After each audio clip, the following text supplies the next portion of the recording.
Welcome back. విజయకేతనం సభలో పవన్ కళ్యాణ్ ప్రసంగం మీద చాలా రియాక్షన్స్ వస్తూ ఉన్నాయి.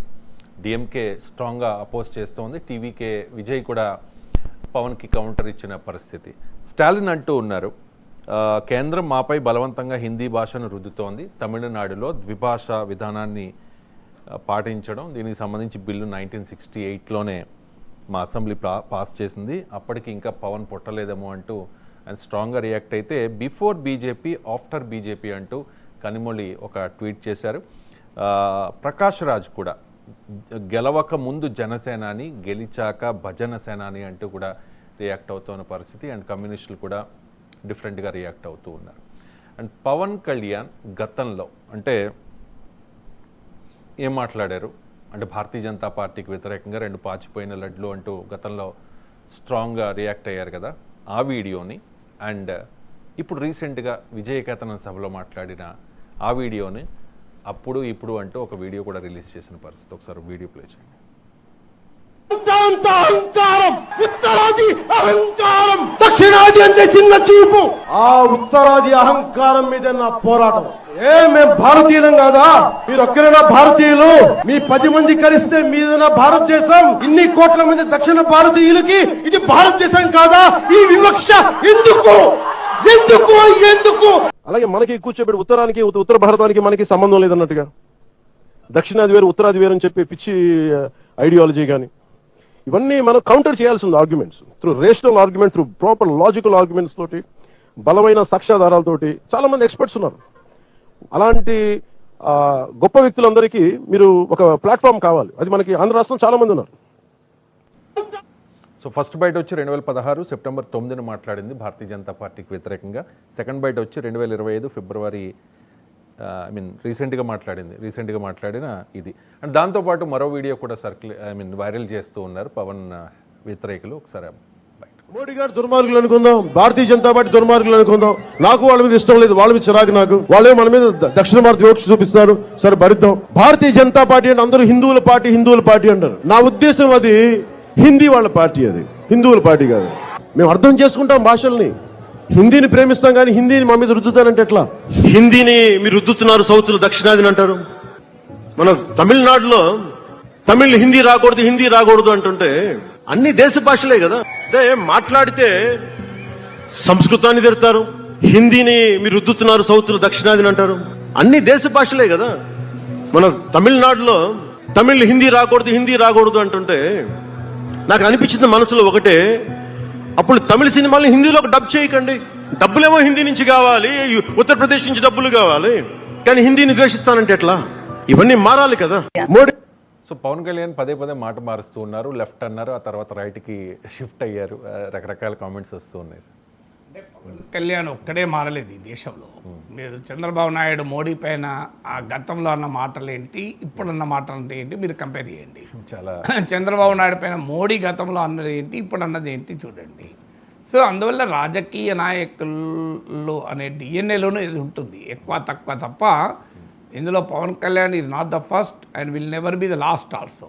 అందువల్ల పవన్ కళ్యాణ్ ఎక్సెప్షన్ ఏం కాదు ఈ రాజకీయ సంస్కృతిలో. అందువల్ల అంతకుముందు ఇప్పుడు మాటల్లో కంప్లీట్ తేడా ఉంటుంది. ఇప్పుడు మనం బయటలోనే చూసాం కదా, అప్పుడు హిందీ బలవంతంగా రుద్దడం పైన మా పోరాటం అది హిందీ వాళ్ళ పార్టీ అని బీజేపీనని. ఇప్పుడు అదే మాట తమిళనాడు వాళ్ళంటే వాళ్ళను ఏకి పారేస్తున్నాడు పవన్ కళ్యాణ్. సో అందువల్ల Pawan Kalyan complete about turn తీసుకోవడం రాజకీయాల్లో సహజంగానే ప్రశ్నలకు కారణమైంది. అంటే పవన్ కళ్యాణే విమర్శకుడు, వేరే వాళ్ళ అవసరం లేదు. సో పవన్ కళ్యాణ్ ప్రశ్నించాలంటే ఆయన వీడియోలో పెడితే సరిపోతుంది, ఇక వేరే వీడియోలో ఎందుకు? So that is eroding the credibility. Pawan Kalyan సగటు జనరల్గా 30 ఏళ్ళు 50 40 ఏళ్ళు 20 ఏళ్ళు రాజకీయాల్లో ఉన్న వాళ్ళు ఇలాగే ఉంటారులే, ఇక వాళ్ళకి ఇంకో రకంగా ఎలా ఉంటారు అనుకుంటారు. పవన్ కళ్యాణ్ నుంచి కాస్త ఫ్రెష్నెస్ ఆశించారు.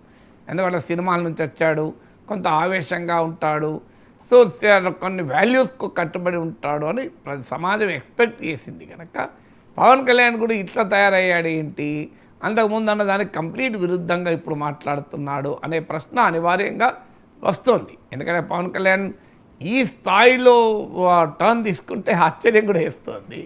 సో అంతకుముందు సౌత్ ఇండియాకు జరుగుతున్న అన్యాయం గురించి మాట్లాడాడు, హిందీ రుద్దడం గురించి మాట్లాడాడు. సెక్యులరిజం గురించి మాట్లాడాడు, ప్రత్యేక హోదా మీద మాట్లాడాడు, అసలు మోడీలపైన పోరాటం అంటూ కాకినాడ సభలో హిందీలో మాట్లాడాడు, కంప్లీట్గా చేగు వెరా అన్నాడు, ఇప్పుడు సనాతన అంటున్నాడు. సో అంత అవసరం కొరకు, అవకాశం కొరకు ఈ స్థాయిలో తన అభిప్రాయాలు మార్చుకోవటానికి పవన్ కళ్యాణ్ రెడీ కావచ్చు, సమాజం రెడీ కాదు కదా. అందువల్ల అనివార్యంగా ఈ ప్రశ్నలు పవన్ కళ్యాణ్ మీద వస్తున్నాయి. అయితే పవన్ కళ్యాణ్ ఏంటంటే వైఖరి మార్చుకోవడమే కాదు, అసలు ఈ వైఖరి కూడా కరెక్టా? ఇప్పుడు పవన్ కళ్యాణ్ అయితే ఒకటి, పవన్ కళ్యాణ్ ఏది ఆశించాడో అదైతే లభించింది. అప్పుడు జగన్మోహన్ రెడ్డి ఆంధ్రప్రదేశ్ రాజకీయ నాయకులకు కాదు, తమిళనాడు రాజకీయ నాయకులు కూడా విమర్శించే వరకు వచ్చింది. అంటే యాంటీ బీజేపీ శిబిరం నుంచి తన పైన అటాక్ను పవన్ కళ్యాణ్ కోరుకుంటాడు. రీసెంట్గా కుంభమేళలో మమతా బెనర్జీని కూడా ఏదో కామెంట్ అక్కడ వాళ్ళు కూడా రియాక్ట్ అయ్యారు. అందువల్ల పవన్ కళ్యాణ్ ఒక ఆంధ్రప్రదేశ్లో బీజేపీ మిత్రపక్షంగా కాకుండా జాతీయ రాజకీయాల్లోనే బీజేపీ మిత్రుడుగా, మోడీ మిత్రుడుగా పవన్ కళ్యాణ్ ఎమర్జ్ అవ్వడానికి అది ఉపయోగపడుతుంది. బహుశా పవన్ కళ్యాణ్ అదే కోరుకొని ఉంటాడు, థ్యాంక్స్ చెప్పుంటాడు స్టాలిన్కు అందరికీ. సో మీరు రియాక్ట్ అయ్యారు, ఇగ్నోర్ చేస్తుంటే పవన్ కళ్యాణ్ ఎవరు పట్టించుకునే వాళ్ళు కాదు. కానీ పవన్ కళ్యాణ్ ఒక జనసేన నాయకుడే కాదు, ఒక ఫిలిం పర్సనాలిటీ కనుక కూడా మిగతా వాళ్ళు ఆ స్థాయిలో రియాక్ట్ అవుతున్నారు. అసలు పవన్ కళ్యాణ్ అండర్స్టాండింగ్ అనేది ఇక్కడ క్వశ్చనబుల్. సో నిజమే, ఇప్పుడు తమిళనాడులో 1965 కాదు 1938 ఆ ప్రాంతంలోనే హిందీకి వ్యతిరేక పోరాటాలు నడిచాయి. సో అదొక నేను చాలాసార్లు చెప్పాను, తమిళనాడులో జరుగుతున్నది పోరాటం కేవలం హిందీ పైన కోపంతోనో వ్యతిరేకతతోనో మాత్రమే కాదు, దీని వెనకాల రాజకీయం ఉందా అంటే ఉంటుంది. స్టాలిన్ కూడా రాజకీయ నాయకుడే, తన రేపు జరగబోయే ఎన్నికల్లో తన ప్రభుత్వం పట్ల వ్యతిరేకతను ఎదుర్కోవటానికి తమిళ భావోద్వేగాలు రెచ్చగొడుతున్నాడు అంటే నిజమే, అనుమానం లేదు. కానీ అది న్యాయమా అనేది క్వశ్చన్. హిందీ వద్దని తమిళనాడులో హిందీ ఏం నిషేధం కాదు.